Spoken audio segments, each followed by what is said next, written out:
யாத்ராகமம் 23வது அதிகாரம் 20வது வசனம்.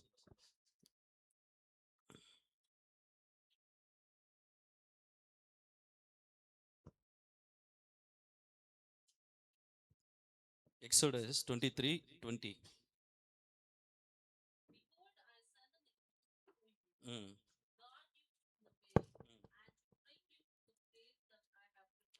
ஸோ இன்றைக்கு கர்த்தர் பேசக்கூடிய வார்த்தை, உனக்கு முன்பாக எப்படி சொல்றாரு? உனக்கு முன்பாக ஒரு தூதனை நான் அனுப்புகிறேன். இந்த தூதனை முன்பாக அனுப்பக்கூடிய நோக்கம் என்னன்னா, நம்ம போகிற பிரயாணத்துல என்ன நடக்கும் நமக்கு தெரியாது. நம்ம சில சமயத்துல ஜெபிக்கும்போது நம்ம ஜெபம் பண்ணோம், ஆண்டவரே நாங்க பிரயாணப்பட்டு போறோம், உங்களுடைய தூதனை எடுத்து எங்களை என்ன பண்ணுங்க, நீங்க காத்துக்கொள்ளுங்க ஆண்டவரே. அப்ப இங்க சொல்லக்கூடிய வார்த்தை, இதோ உனக்கு முன்பாக, ஆமென், உன் வழியில் உன்னை காக்கிறதற்கும், நான் ஆயத்தம் பண்ணின ஸ்தானத்திற்கு உன்னை கொண்டு போய் சேர்க்கிறதற்கும் இதோ ஒரு தூதனை அனுப்புவேன். அப்போ வழியில கர்த்தர் நம்மை காக்க, அவர் நமக்கென்று வைத்திருக்கிற அந்த டெஸ்டினியை நம்ம போய் அடைவதற்கு, நம்ம போய் சேர்வதற்கு பல தடைகள் வரும், பல இக்கட்டுகள் வரும், பல பிரச்சனைகள் வரும். ஆனா தேவ தூதன் முன்னாடி நின்று அந்த பிரச்சனைகள் எல்லாம் நீக்கி போடக்கூடிய ஒரு சூழ்நிலைக்குள்ளே ஆண்டவர் நடத்துகிறாராம். தேவ தூதனை நமக்கு கட்டளையிடக்கூடியவரா இருக்கிறார். போப்பன் அவர்கள் வந்து பிரசங்கம் பண்ணும்போது நமக்கு சில காரியங்களை சொல்லிக் கொடுத்தார். நம்ம ஒவ்வொருத்தருக்கும் கூட எத்தனை தூதர்கள் உண்டு? 3 தூதர்கள் உண்டு. நம்மை நடத்தக்கூடிய தூதர்கள், ஆமென், இருக்கிறார்கள். நம்மை காக்கும்படியா, நம்மை நடத்தும்படியா, நம்மளை போஷிக்கும்படியா ஏஞ்சல்ஸ கர்த்தர் நம் காடா வைத்திருக்கிறார். சங்கீதம் 91 நாம் வாசிக்கும்போது, நம்முடைய பாதங்கள் கல்லில் இடராதபடிக்கு நம்முடைய பாதங்களை சுமப்பதற்காக கர்த்தர் தேவதூதர்களை கட்டளையிட்டு வைத்திருக்கிறாராம். அப்போ நமக்கு முன்பாக தேவன் நமக்கு வைத்திருக்கிற அந்த நோக்கத்தை, அந்த இடத்தை, அந்த டெஸ்டினியை, அந்த ஸ்தலத்தை நாம் அடையக்கூடாதபடி பல தடைகள், பல சூழ்நிலைகள், பல இக்கட்டுகளை அவர்கள் வைத்திருக்கக்கூடிய சூழ்நிலை இருக்குமா. அதற்குத்தான் தேவன் அதற்கு முன்பாக தேவ தூதனை அனுப்பக்கூடியவராக இருக்கிறார் என்று சொல்லி இன்னைக்கு நம்ம தியானித்த இந்த 140வது சங்கீதத்தில் நம்ம வாசிக்கும் போது, கர்த்தாவே பொல்லாத மனுஷன் என்னை, பொல்லாத மனுஷனுக்கு என்னை தப்புவியும், கொடுமை உள்ளவனுக்கு என்னை விலக்கி ரட்சியும். பொல்லாதவனும் இந்த கொடுமை உள்ளவனை யார் அப்படின்னு சொல்லி பார்த்தா, காரணம் இல்லாமல் நமக்கு விரோதமாய் எழும்பக்கூடிய, there is no reason, காரணம் இல்லாமல் என்ன பண்ணுவாங்க, நமக்கு விரோதமாய் இவங்க தான் பொல்லாதவர்கள், கொடூரர்கள் என்று சொல்லப்படக்கூடிய ஒரு சூழ்நிலை. இப்போ பாருங்க, யுத்தம் நடக்குது, தேசத்துக்கு தேசம் யுத்தம் நடக்குது. ஏன் யுத்தம் போடுறாங்கன்னா, ஏதாவது ஒரு ரீசனை சொல்லுவாங்க. ஆனா உண்மையிலே ரீசன்னா, நம்மளோட அவங்க என்ன நினைக்கிறாங்க, மேலே வளர்ந்து நிற்கிறாங்க, வல்லரசா மாறி நிற்கிறாங்க, அவங்களை இங்கேயே தடுத்து நிற்க வைக்கணும், அவங்க மேலே வளரக்கூடாது, இப்படிப்பட்ட ஒரு காரணத்தை, அதாவது இவர்களை விட அவர்கள் மேலே வளர்ந்துடக்கூடாது, இவர்கள் தான் பொல்லாதவர்களும் கொடூரவர்களும். அடுத்த வசனம் சொல்ல, அவர்கள் தங்கள் இருதயத்திலே பொல்லாப்புகளை சிந்தித்து யுத்தம் செய்ய நாள்தோறும் கூட்டம் கொடுக்கிறார்கள். இருதயத்தில் என்ன சிந்திக்கிறாங்களா?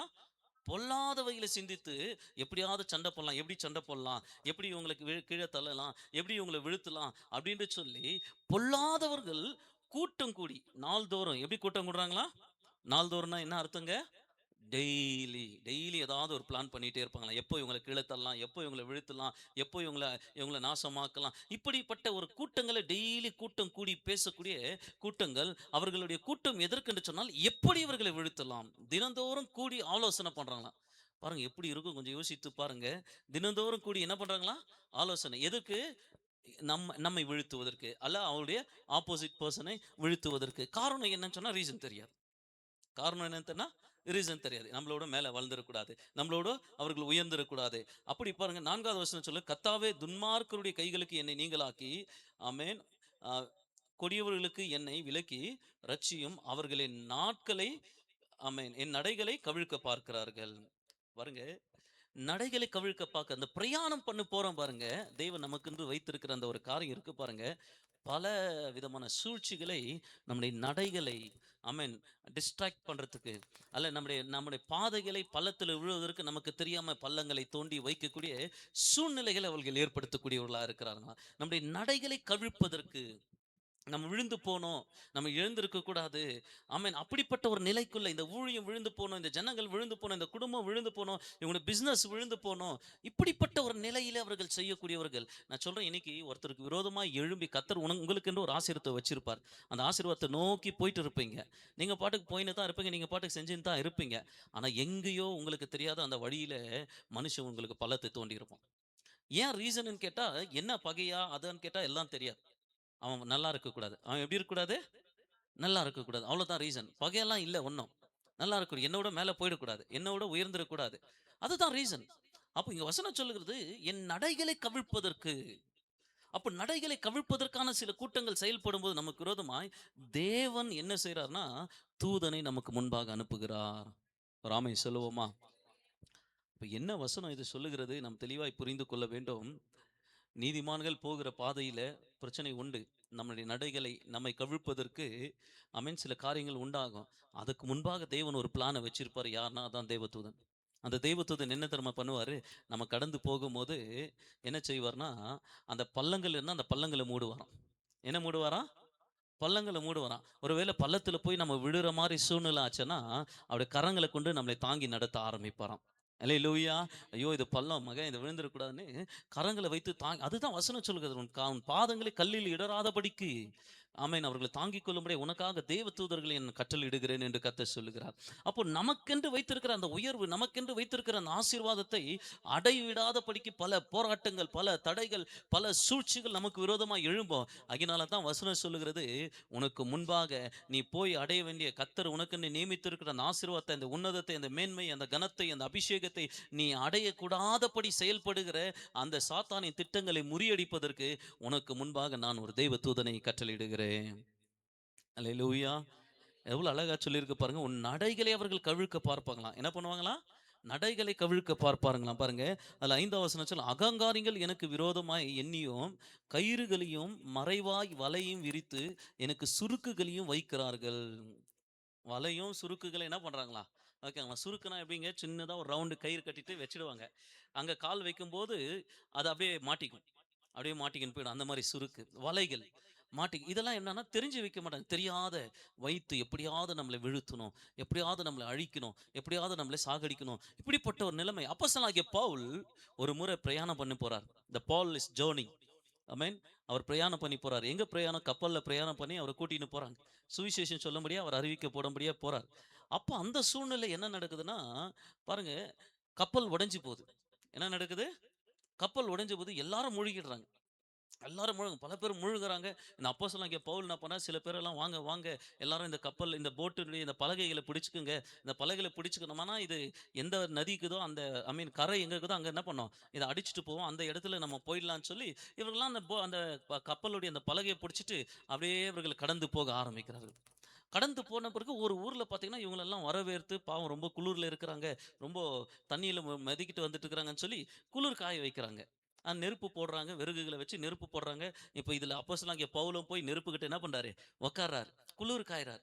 குளிர் காய்ஞ்சிட்டு இருக்காரு. அப்படியே ரொம்ப குளுரு ரொம்ப தண்ணீல நனைஞ்சிட்டு வந்த இப்படிப்பட்ட சூழ்நிலை, மாற்று துணி இல்ல. இப்படிப்பட்ட நிலையில அந்த நெருப்பு அண்டையில உட்கார்றாரு. உடனே இவரு என்ன பண்றாருன்னா, ஒரு விறக எடுத்து அந்த நெருப்புல போட ஆரம்பிக்கிறார். இன்னும் கொஞ்சம் அனல் மூட்டட்டும்னு சொல்லி. இந்த நெருப்பை எடுத்து இந்த விறகு எடுத்து அந்த நெருப்புல போடும்போது ஒரு பாம்பு வந்து அவர் கைய கடிச்சுக்குது. பாம்பு என்ன பண்ணுது? அவர் கைய புடிச்சிடுது. இப்ப ஜனங்களுடைய குற்றம் எப்படி இருக்கு தெரியுமா? இவன் தண்ணீல தப்பிச்சு வந்தான். ஆனாலும் அவனுடைய மரணம் அவன் ஏதோ தப்பு பண்ணிக்கிறான். அதனால தான் பாம்பு இவன என்ன பண்ணிக்கிச்சு? விடல பாத்தியா? தண்ணீல தப்பிச்சு இப்ப எப்படி குற்றப்படுத்துறாங்க? தண்ணீல தப்பிச்சு வந்து கூட அவன என்ன விடல? பாம்பு ஒண்ணு உள்ள பாத்தியா சாகறதுக்கு அவன் ரெடி ஆயிட்டான். இவன் ஏதோ ஒரு பெரிய பாவம் பண்ணிட்டு இருக்கிறான். இப்படித்தான் ஜனங்களுடைய நிலை. இப்படிதான் ஜனங்களுடைய மென்டாலிட்டி. இப்படிதான் ஜனங்களுடைய சிந்தனை. இப்பதான் ஜனங்களுடைய ஆலோசனையே மாறிடுது. பவுலை குறித்து எப்படி குற்றப்படுத்துறாங்க பாருங்க. இவன் ஏதோ பாவம் பண்ணிட்டான். தண்ணீல தப்பிச்சவன் எங்க மாட்டிக்கிட்டான் இப்போ? கொடிய பாம்பு கிட்ட அவன் மாட்டிக்கிட்டான். பாம்பு அவன் கைய புடிச்சுச்சு அப்படின்னு சொல்லி இப்ப எல்லாம் பவுல வாட்ச் பண்ணிட்டு இருக்கிறாங்க. இவன் இன்னும் கொஞ்ச நேரத்துல சாக போறான். பாம்பு அவன கடிச்சிருச்சு. இவன் அங்க தப்பிச்சு இங்க வந்து மாட்டிக்கினான். இப்ப சாக போறான்னு சொல்லி. ஆனால் தேவனுடைய கிருபை ரொம்ப பெரிதா அப்போஸ்தலனாகிய பவுல் மேல வெளிப்பட்டபடினால, அந்த விஷ பூச்சி, அந்த விஷ பாம்பு கடிச்சும் அவருடைய சரீரத்துல அந்த விஷம் ஏறவே இல்லையாம். அல்லேலூயா! சத்தமாய் சொல்லுவோமா? வசனம் சொல்லுகிறது, அவரு பாம்ப உதறி நெருப்புல தள்ளி போட்டாராம். கையில இருக்கிற பாம்ப என்ன பண்ணாராம்? இப்படி உதறி போட்டாராம். அப்ப அது நெருப்புல விழுந்துச்சாம். கொஞ்சம் இமேஜின் பண்ணுங்க. ஒரு உயிரோடு இருக்கிற பாம்ப அடிக்கல. கையில புடிச்சிட்டு இருக்குது. அந்த பாம்ப எடுத்துட்டு போயிட்டு நெருப்புல உதறுனா, பாம்பு அங்கேயே இருக்குமா? நான் சொல்றது புரியுதுங்களா? அடிச்சுட்டு இருந்தாலும் அதெல்லாம் ஓட முடியாது. நெருப்புல போட்டா இருக்கும். இப்போ உயிரோடு இருக்குது. பிரதர் கஜேந்திர வீட்ல ஒரு பாம்பு வந்துடுச்சு. சரியா? அடிச்சு போட்டீங்க. இப்போ உயிரோடு இருக்கிற பாம்பு எடுத்துட்டு போய் நெருப்புல போட்டா என்ன பண்ணும் அந்த சூடுக்கு? ஓட ஆரம்பிச்சுரும். ஆனா வசனம் சொல்லுகிறது, இவர கடிச்ச பாம்பு நெருப்புல உதறி போட்டவுடனே அது செத்து போச்சாம். அப்படின்னா என்னன்னா, இவருக்கு விஷம் ஆவலங்க. யாருக்கு விஷம் ஆவல? அப்போஸ்தலனாகிய பவுலுக்கு என்ன ஆகல? விஷம் ஏறல. ஏன்னா இவர்கள் குற்றப்படுத்திட்டு உட்கார்ந்துட்டு இருக்காங்க. இதுதான் மனுஷனுடைய நிலை. இதான் மனுஷனுடைய மென்டாலிட்டி. இவன் ஏதோ அங்க ஒரு பாவம் பண்ணிட்டான், இங்க ஒரு குற்றம் பண்ணிட்டான். எப்படியாவது பிசாசு அவனை கவிழ்க்கணும். அப்போஸ்தலனாகிய பவுல கவிழ்க்கணும். கப்பல்ல கவிழ்த்து பார்த்தாரு, முடியல. இங்க பாம்பை கடிக்க வைக்கணும்னு பார்க்கிறார், இங்க முடியல. அதுதான் இங்க வசனம் சொல்லுகிறது. இவர்கள் 5ஆம் வசனத்தை வாசிக்கும்போது, அவர்கள் எனக்கு கண்ணியை வைத்து கயிறுகளையும் மறைவாய் வைக்கிறார்கள். வழியோரமாய் வலையை விரித்து எனக்கு சுருக்குகளை வைத்தார்கள். நானோ கர்த்தரை நோக்கி, நீர் என் தேவன் என்றேன். கர்த்தாவே, என் விண்ணப்பங்களின் சத்தத்துக்கு செவி கொடும். ஒரு ஆமென் சொல்லுவோமா? அற்புதமாய் காலையில் இந்த வசனத்தை நம்ம தியானித்தோம். ஆமென். கிருபையாய் கர்த்தர் நம்மை நடத்துகிற தேவன். உங்களுக்கு முன்பாக ஒரு தேவ தூதனை கர்த்தர் முன்னாடி அனுப்புவார். ஆமென். இந்த ஜூன் மாதத்தில கர்த்தர் ஒரு தேவ தூதனை உங்களுக்கு முன்பாக அனுப்புவார். அல்லேலூயா! உங்களுக்கென்று நன்மையை, ஆசீர்வாதத்தை வைக்க, ஆமென். உங்களுடைய தடைகளை எடுத்து போட, கண்ணிகளை எடுத்து போட, பிரச்சனைகளை மாற்ற கர்த்தர் உங்களுக்கு முன்பாக ஒரு தேவ தூதனை அனுப்ப அவர் போதுமானவராய் இருக்கிறார். அல்லேலூயா! பாருங்க 2 நாளாகமம் 20வது அதிகாரம் முதல் வசனத்தை நாம் வாசிக்கும்போது 2 Chronicles சாப்டர் 20 வெர்ஸ் 1 நம்ம வாசிக்கும்போது, இங்க வசனம் சொல்லு, இதற்கு பின்பு மோவாப் புத்திரரும், அம்மோன் புத்திரரும், அவர்களோடு கூட அம்மோனியரும், அப்புறத்தில் உள்ள மனுஷரும் கூட யோசபாத்துக்கு விரோதமா இவங்க என்ன பண்றாங்க? கடந்து வராங்க. எத்தனை பேர் வராங்க? கிட்டத்தட்ட 4 பேர் தான் அங்க மென்ஷன் பண்ணுது. ஆனா அவர்களோடு கூட இன்னும் அநேகர். There are lot of people, lot of countries united and coming against the ஜோஷபாத். யோசபாத்துக்கு விரோதமாய் வராங்க. இது எதுக்கு காரணம்? why they coming? ரீசன் என்ன? ஏன் யோசபாத்துக்கு விரோதமா சண்டைக்கு வராங்க? இப்ப நம்ம இப்படி கேட்கலாம். ஒருத்தர் இப்போ உங்களுக்கு விரோதமா ஒருத்தர் சண்டை போடுறாங்க. ஏதோ வந்து ஒரு ஒரு ஒரு சண்டை நடக்குது. அப்போ ஏதோ சரி அவங்களுக்கு உங்களுக்கு ஏதோன்ற மாரிலாம். 2 பேர் வராங்க. இல்ல 3 3 பேர் வராங்க, 4 பேர் வராங்க. அப்ப யார் அங்க குற்றவாளியா நம்ம பார்ப்போம்? நான் சொல்றது உங்களுக்கு புரியலங்க. ஒருத்தருக்கு விரோதமா ஒருத்தர் பிரச்சனை பண்ணாங்க. திரும்பி கொஞ்ச நாள் விட்டு இன்னொருத்தர், திரும்பி கொஞ்ச நாள் விட்டு இன்னொருத்தர். இப்ப நம்ம பார்வையில என்ன தெரியும்? இவர் தான் சரியில்ல. இல்லைங்களா? ஏன்னா இவர்கிட்ட என்ன பண்றாங்க? சண்டைக்கு வந்து அப்படிதான் நம்ம நெனைப்போம். இதுதான் மனுஷனுடைய இயல்பு. ஏன்னா, இங்க ரீசன பார்த்தா 4 பேர் வராங்க இவருக்கு விரோதமா. ஆனா ஏன் சண்டைக்கு வராங்கன்னு தெரியல. காரணம் இல்ல. காரணம் என்னன்னு கேட்டா, காரணம் இல்லன்றதில்ல. காரணம் என்னன்னு கேட்டா அவங்க சொல்றது, எங்கள விட அவங்க பலசாலியா மாறிடக்கூடாது. எங்கள விட அவங்க உயர்ந்திடக்கூடாது. இஸ்ரவேல் தேசம் எங்கள விட உயர்ந்திடக்கூடாது. எங்கள விட பலசாலியாய் மாறக்கூடாது. அதுக்கு ஒருத்தர் வரல. ஒருத்தன் சொன்ன உடனே பாருங்க எத்தன பேர் வராங்க? எல்லாம் கூட்டமா எழும்பி வர ஆரம்பிக்கிறாங்க. மோவாபியரும், அம்மோனியரும், அம்மோன் புத்திரத்துல பக்கத்துல இருக்கிற எல்லாம் சேயீர் புத்திரர், மலை தேசத்தார் எல்லாரும் கூடி வராங்க. ரீசன் என்னப்பா? எங்கள விட அவங்க என்ன இருக்கக்கூடாது? நல்லவரா. ஆனா நம்ம பார்வையில என்ன? இஸ்ரவேல் தப்பு பண்ணாத இவ்ளோ பேர் ஒண்ணா சேர்றாங்க. இஸ்ரவேல் என்ன பண்ணியிருக்கோம்? தப்பு பண்ணியிருக்கோம். கரெக்ட் தானே? இதானே மனுஷனுடைய பார்வை. ஏதாவது தப்பு பண்ணியிருக்கோம். அதனால தாம்மா உனக்கு இப்படி ஆயிடுச்சு. எப்படி சொல்றாங்க? எதனா தப்பு பண்ணியிருப்போம். நீ தப்பு பண்ணியிருப்ப. அதனால தான் உனக்கு. அப்போஸ்தலனாகிய பவுல் அப்படித்தானே குற்றப்படுத்துனாங்க. கடல்ல சாக வேண்டிய ஆளு இப்போ பாம்பு கிட்ட சாவுறான். அதனால தான் இவனுக்கு விரோதமா பாம்பு என்ன பண்ணுச்சு? இவனுக்கு இங்க இவ்ளோ பேர் உட்கார்ந்தாங்க. நம்மள கடிக்காத இவன கடிச்சிச்சு பாரு பாம்பு. அந்த பாம்பு கடிச்சது இவங்களுக்கு வேணா அது அப்போஸ்தலனாகிய பவுல் சாக போறான்னு பார்த்துன்னுருக்காங்க. ஆனா பாம்பு கடிச்சது அந்த ஜனங்களுக்கு சுவிசேஷம் சொல்றதுக்கு அது ஏதுவா இருக்குது. ஒரு ஆமென் சொல்லுவோமா? பாம்பு கடிச்சு அந்த பாம்பு கடிச்சு யாரும் உயிரோட இருந்ததே இல்ல அந்த ஊர்ல. அந்த தீவுல அது கொடிய விஷமான பாம்பு. அத கடிச்சு யாரும் உயிரோடு இருந்ததே இல்ல. ஆனா இந்த மனுஷன் உயிரோடு இருக்கிறதுனால கேட்குறாங்க. எப்படி இது ஆச்சரியம்! இந்த பாம்பு கடிச்சு யாரும் உயிரோடு இருந்ததில்ல. நீங்க எப்படி உயிரோடு இருக்கிறீங்க? இப்போ ஒரு சுவிசேஷத்தை சொல்ல ஆரம்பிக்கிறார். அல்லேலூயா! நான் சொல்றேன் தடைக்கு மேல ஒரு பெரிய ஆசீர்வாதத்தை கர்த்தர் உங்களுக்கு வைத்திருக்கிறார். தடைகள் வரும்போது துவண்டு போகிற நிலை அல்ல. அதுக்கு மேல ஒரு பெரிய நன்மையை, ஒரு பெருக்கத்தை, ஒரு அபிஷேகத்தை, ஒரு உயர்வை கர்த்தர் வைத்திருக்கிறார். அல்லேலூயா! பார்க்கிறவர்களுக்கு அவர் குற்றவாளியா காணப்படலாம். பார்க்கிறவங்களுக்கு அவர் அற்பமாய் காணப்படலாம். பார்க்கிறவருக்கு அவர் விழுந்து போனவர்களாய் காணப்படலாம். ஆனால் கர்த்தர் அவரை கொண்டு அபிஷேகத்தை வைத்து அந்த தீவில ஒரு பெரிதான ரட்சிப்பை கொடுக்க இந்த 2 மரணத்திலிருந்து அவரை காப்பாற்றி வந்தார். பல சமயத்துல இப்படி நம்மளை குற்றவாளி பண்ணக்கூடிய நிலையிலே நம்ம தள்ளப்படுவோம். இவர்கள் தான் பாருங்க இந்த அம்மோன் புத்திரும் மோவாபியரும் மலை தேசத்தார் இவர்கள்லாம் வரும்போது இஸ்ரவேலை பார்க்கும்போது என்ன நடக்கும்? இஸ்ரவேல் ஏதோ என்ன பண்ணிடுச்சு? ஒருத்தன் வந்தா பரவாயில்ல. எல்லாரும் வரானுங்கன்னா என்ன பார்த்தோம்? அவன் ஏதோ பண்ணியிருக்கிறான். அதனால தான் எல்லாரும் என்ன சேர்ந்துட்டாங்க? ஒண்ணா சேர்ந்து இப்படி தானே நடக்கும். எதனா ஃபேக்ட் நம்ம இப்படி தானே யோசிப்போம். ஆனா ரீசன்னு பார்த்தா ஏன் இவனுங்க ஒண்ணா சேர்ந்தாங்கன்னா, இஸ்ரவேலை கொள்ளடிக்க, இஸ்ரவேலிற்கு நன்மையை திருட, இஸ்ரவேல் மேல மேல வளர்ந்துன்னு வருது. அவங்களோட வளர்ச்சியை தடுக்க. ரீசன் எப்படி இருக்கு பாருங்க. சில சமயத்துல சொல்லுவோம், நாம கஷ்டப்பட்டு எல்லாம் நம்ம பண்ணா, நம்முடைய வளர்ச்சியை தடுக்கிறதுக்கு யாருன்னா வந்தா நம்ம என்ன சொல்லுவோம்? கொஞ்சம் யோசித்து பாருங்க. நம்ம இவ்ளோ கஷ்டப்பட்டு இவ்ளோ பண்ணி வைக்கிறோம். பார்த்தா இவங்களுக்கு என்ன வயித்தெரிச்சலு? சொல்லுவோமா இல்லைங்களா? இவங்களுக்கு என்ன வயித்தெரிச்சல்? ஏன் இவங்க இப்படி பண்றாங்க? அப்படி நான் சொல்றேன், இதுக்கு ரீசனே தேவையில்ல. ரீசனே தேவையில்ல. ரீசன்னா என்ன? நல்லா இருக்கக்கூடாது. இதான் ரீசன். அவங்க உயர்ந்திருக்கக்கூடாது. இதான் ரீசன். திடீர்னு பார்த்தா என்னப்பா இவ்வளோ மேல போயிருக்கிறாங்க. திடீர்னு பார்த்தா எங்கப்பா இவங்களுக்கு? இதான் ரீசன். சண்டைக்கு வர்றதுக்கு இதான் ரீசன். கவனமா புரிந்து கொள்ளணும். காரணம் இல்லாம வராங்கன்னா, கர்த்தர் உங்களை ஏதோ ஒரு வேற கோணத்தில உயர்த்த, வேற கோணத்தில உங்களை ஆசீர்வதிக்க, மேன்மைப்படுத்த திட்டம் கொண்டவரா இருக்கிறார். அல்லேலூயா! சத்தமாய் சொல்லுவோமா?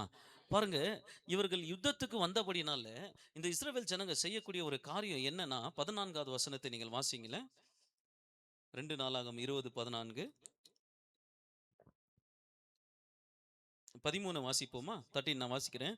யூதா கோத்திரத்தார் அனைவரும், அவர்கள் குழந்தைகளும், அவர்கள் பெண்ஜாதிகளும், அவர் குமாரரும் கூட கர்த்தருக்கு முன்பாக நின்றார்கள். யாருக்கு முன்னாக வந்து நின்றாங்களா? கர்த்தருக்கு முன்பாக. நான் சொல்றேன் கவனிங்க. காரணம் இல்லாம இப்ப எழும்பி வந்துட்டாங்க. இப்ப எல்லாருடைய பார்வையில நம்ம எப்படி இருக்கிறோம்? குற்றவாளியா இருக்கிறோம். ஏன்னா ஒவ்வொருத்தன் ஒரு ஒரு சூழ்நிலைய சொல்லி, இல்ல இவங்கள அழிக்கணும், இவங்கள இத பண்ணணும் அப்படின்னு இஸ்ரவேலுக்கு விரோதமா வந்துட்டாங்க. இப்ப இஸ்ரவேல்ல இருக்கிற யூதா கோத்திரத்தார் என்ன பண்றாங்கன்னா, கணவன், மனைவி, பிள்ளைங்க எல்லாமே எங்க போய் நிக்கிறாங்க? கர்த்தருக்கு முன்பாக. அப்படின்னா எங்க போறாங்க? சபையில போய் நிக்கிறாங்க. எங்க நிக்கிறாங்க? சத்தமா சொல்லலாமா? சபையில போய் நிக்கிறாங்க. சபையில நிற்கும்போது, இந்த சபையில சும்மா போய் அவங்க நிக்கல. It is not just standing simply. அங்க போயிட்டு அவர்கள் தேவனை ஜெபிக்கிறாங்க. தேவனுடைய சமூகத்துல முறையிடுகிறாங்க. ஆண்டவரே, காரணம் இல்லாமல் எங்களை பகைத்து எங்களை அழிக்க இத்தனை கூட்ட ஜனங்கள் எங்களுக்கு வருகிறார்களே, நாங்கள் என்னத்தை செய்வோம்? இவ்வளவு கூட்டத்தின் மத்தியிலே நாங்கள் எப்படி இதை மேற்கொள்வோம் என்று சொல்லி, காரணம் இல்லாமல் இப்படிப்பட்ட சூழ்நிலை எங்களுக்கு வருகிறது என்று சொல்லி, இவர்கள் தேவ சமூகத்துல போய் நின்று முறையிடுகிறதை இந்த 13வது வசனத்தில் அப்படி என்ன சொன்னால், குடும்பமாய் போய் நின்று அவர்கள் முறையிடுகிற அந்த முறையிடுதல். நான் மறுபடியும் சொல்றேன், உயர்வு, மேன்மை, கனங்கள் வரும்போது பிரச்சனைகள் காரணம் இல்லாம வரும். ஏன் இது வந்துச்சுன்னே தெரியல. சில சமயத்துல வண்டியில போயின்னே இருப்பாங்க.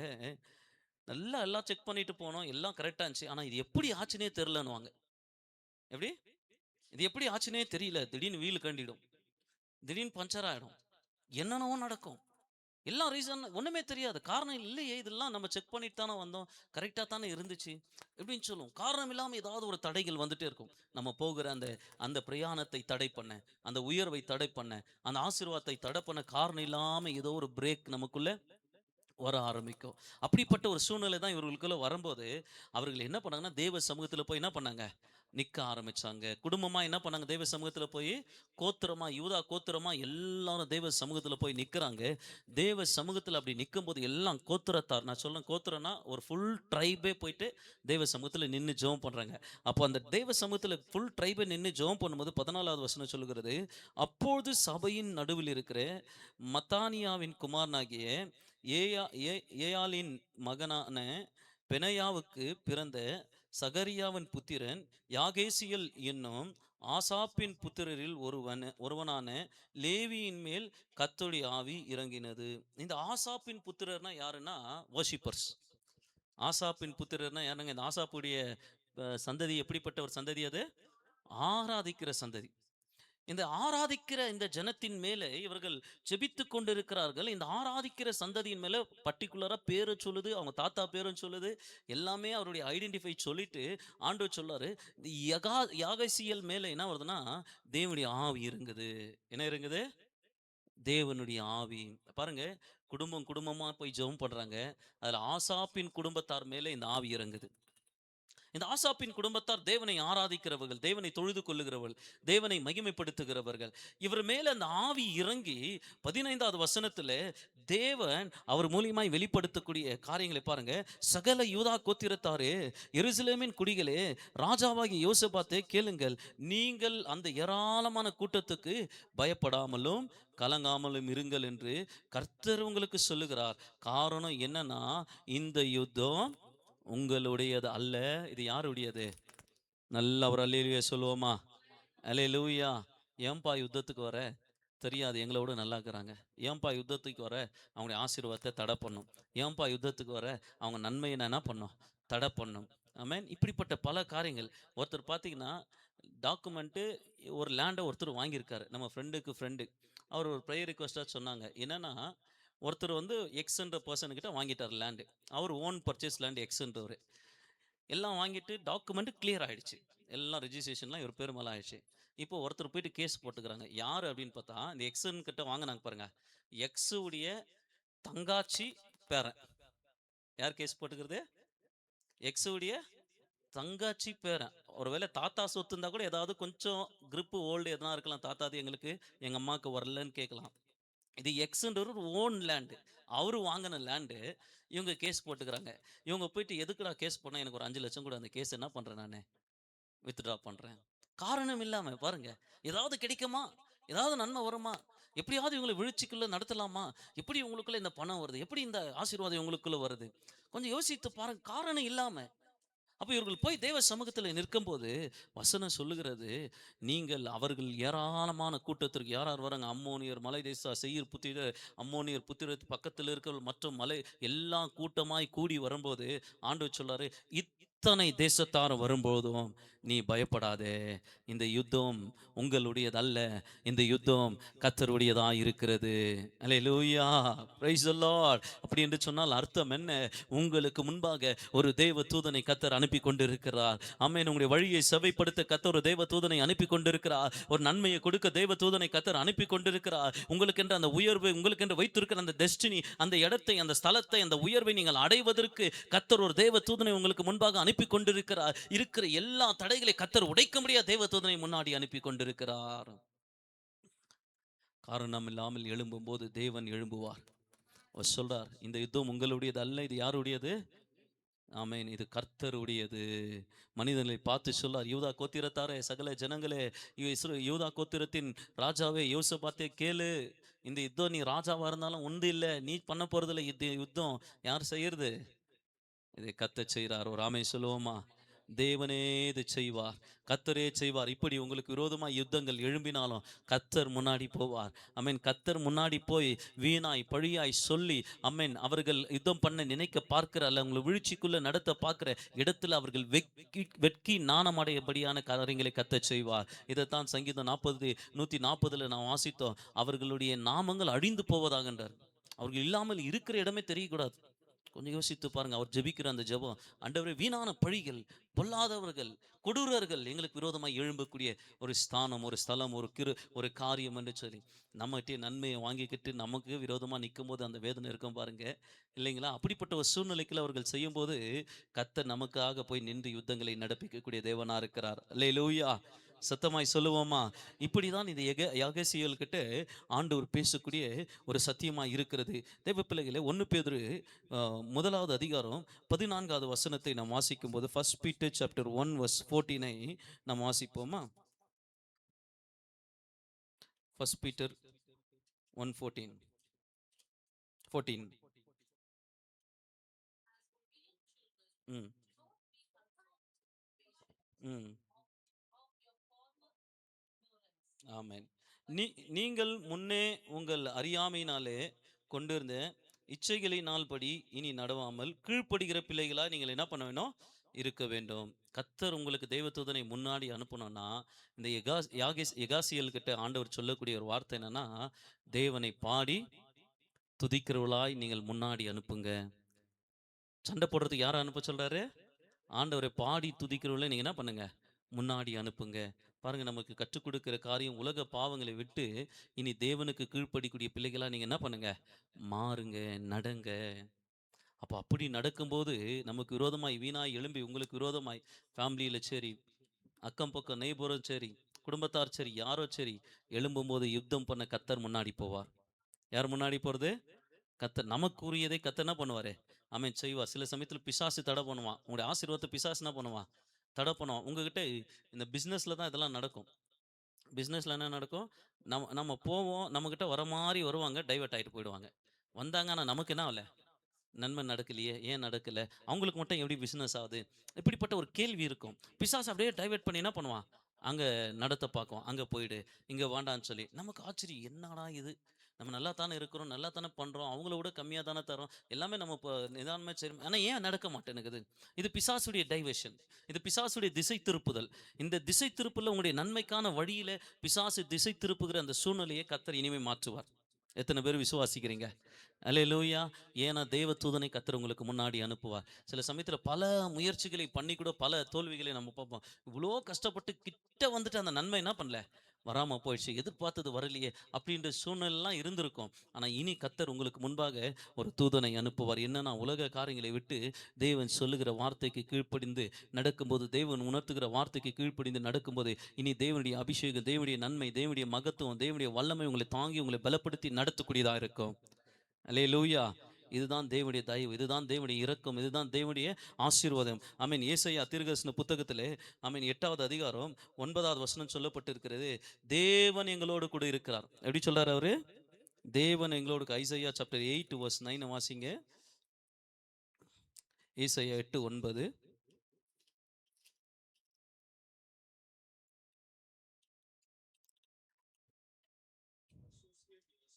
ம்.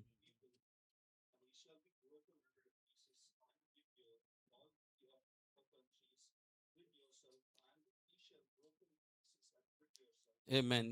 ஜனங்களே நீங்கள் கூடுங்கள், முறியடிக்கப்படுவீர்கள். கூட்டம் கூடுங்கள், முறியடிக்கப்படுவீர்கள். தூர தேசத்தாராகிய நீங்கள் எல்லோரும் செவிகொடுங்கள், இடை கட்டிக் கொள்ளுங்கள், முறிந்து ஓடுவீர்கள். ஆலோசனை செய்யுங்கள், அது அபத்தமாகும். வார்த்தையை வசனியுங்கள், அது நிற்காது. தேவன் எங்களோடு கூட இருக்கிறார். ஒரு அல்லேலூயா சொல்லுவோமா? எப்படி சொல்றாரு பாருங்க. நான் மறுபடியும் வாசிக்கிறேன். ஜனங்களே நீங்கள் எல்லாம் கூட்டம் கூடுங்கள். ஆனாலும் முறியடிக்கப்படுவீர்கள். நீங்க எத்தனை பேர் வந்தாலும் என்ன பண்ணுவீங்க? முறியடிக்கப்படுவீங்க. நீங்க முறியடிக்கப்படுவீர்கள். தூர தூர தேசத்தாராகிய நீங்கள் எல்லோரும் செவிகொடுங்கள், இடை கட்டிக்கொள்ளுங்கள். ஆனாலும் முறிந்து ஓடுவீங்க. இடைனா என்ன? எல்லா வெப்பன்ஸையும் பெல்ட் எல்லாம் போட்டுக்கின்னு எல்லாத்தையும் எடுத்துன்னு போவீங்க. ஆனாலும் நீங்க என்ன பண்ணுவீங்க? முறியடிக்கப்படுவீங்க. ஏன்னா, நமக்கு முன்பாக ஒரு தேவ தூதனை கர்த்தர் அனுப்பி வைத்திருக்கிறார். அல்லேலூயா!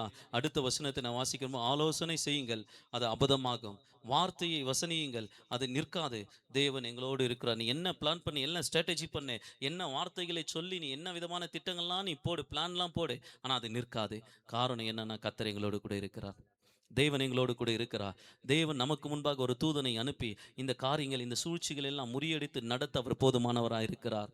அல்லேலூயா! அவருடைய கரம் உங்களை தாங்கும். அவருடைய கரம் உங்களை ஆசீர்வதிக்கும். அவருடைய கரம் உங்களை உயர்த்தும். நான் சொல்றேன், ஒரு காலம் துவண்டு போயிடாதீங்க. ஒரு காலம் சோர்ந்து போவாதீங்க.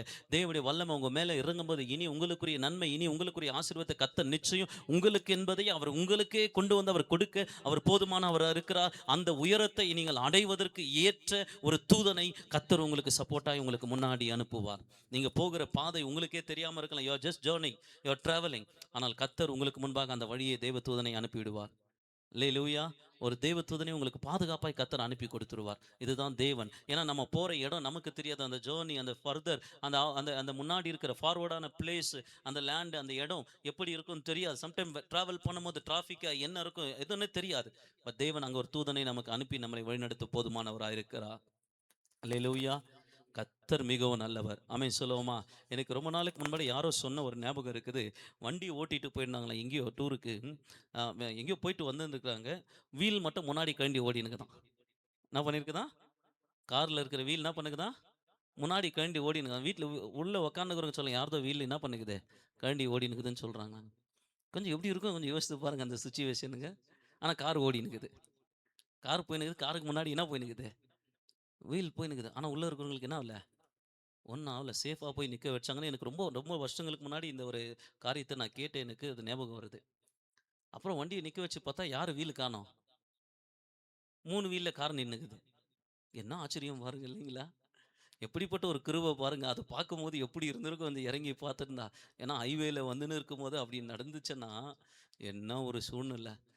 எல்லாமே ரெடியா தான் இருக்கும். எல்லாமே கரெக்ட்டா தான் இருக்கும். இருக்கிற 4 போல்ட் 5 போல்ட் எப்படி கழண்டியிருக்கும்? கொஞ்சம் யோசிங்களேன். அதெல்லாம் இமேஜின் பண்ணவே முடியாது. பஞ்சர்னாவே நம்ம போட்டு அத கழட்டுறதுக்கு ரொம்ப கஷ்டப்படுவோம். ஆனா 5 போல்ட்டும் எப்படி கழண்டி அந்த வீல் செப்பரேட்டா கழண்டி ஓடினுக்குது? தெரியாது. இதுதான் நான் சொல்றேன். இதுதான் ட்ராப். இதுதான் கனி. இதுதான் பிசாசுடைய திட்டம். இதுதான் சூழ்ச்சி. உங்களுடைய குடும்பத்தை அழிப்பதற்கோ, அல்ல உங்களுடைய நன்மைகளை அழிப்பதற்கோ, அதை திருடுவதற்கோ பிசாசு இப்படிப்பட்ட திட்டங்களை வைப்பான். நம்மளையே அறியாமல் சில காரியங்கள் நடக்கும். அதுதான் சொல்லுகிறது வசனம். உங்களுக்கு முன்பாக தூதனை நான் அனுப்புவேன். அல்லேலூயா! சத்தமாய் சொல்லுவோமா? அந்த அந்த அந்த நபர் ஓட்டியிருந்த அந்த நபர் கார ஒருவேளை தேவதூதன் அப்படியே தூக்கி என்ன பண்ணியிருப்பாரு? புடிச்சிருக்கணும் அது. போயிட்டு நிக்கிற வரைக்கும் என்ன பண்ணிருக்கணும் ஒரு பக்கம்? கண்டிப்பா. இல்லன்னா இட் இஸ் நாட் பாசிபிள்.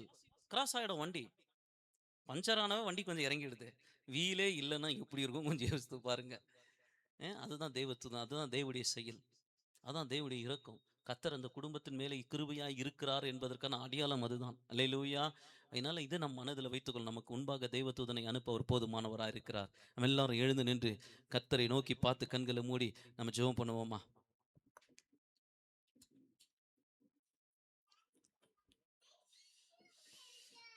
எல்லா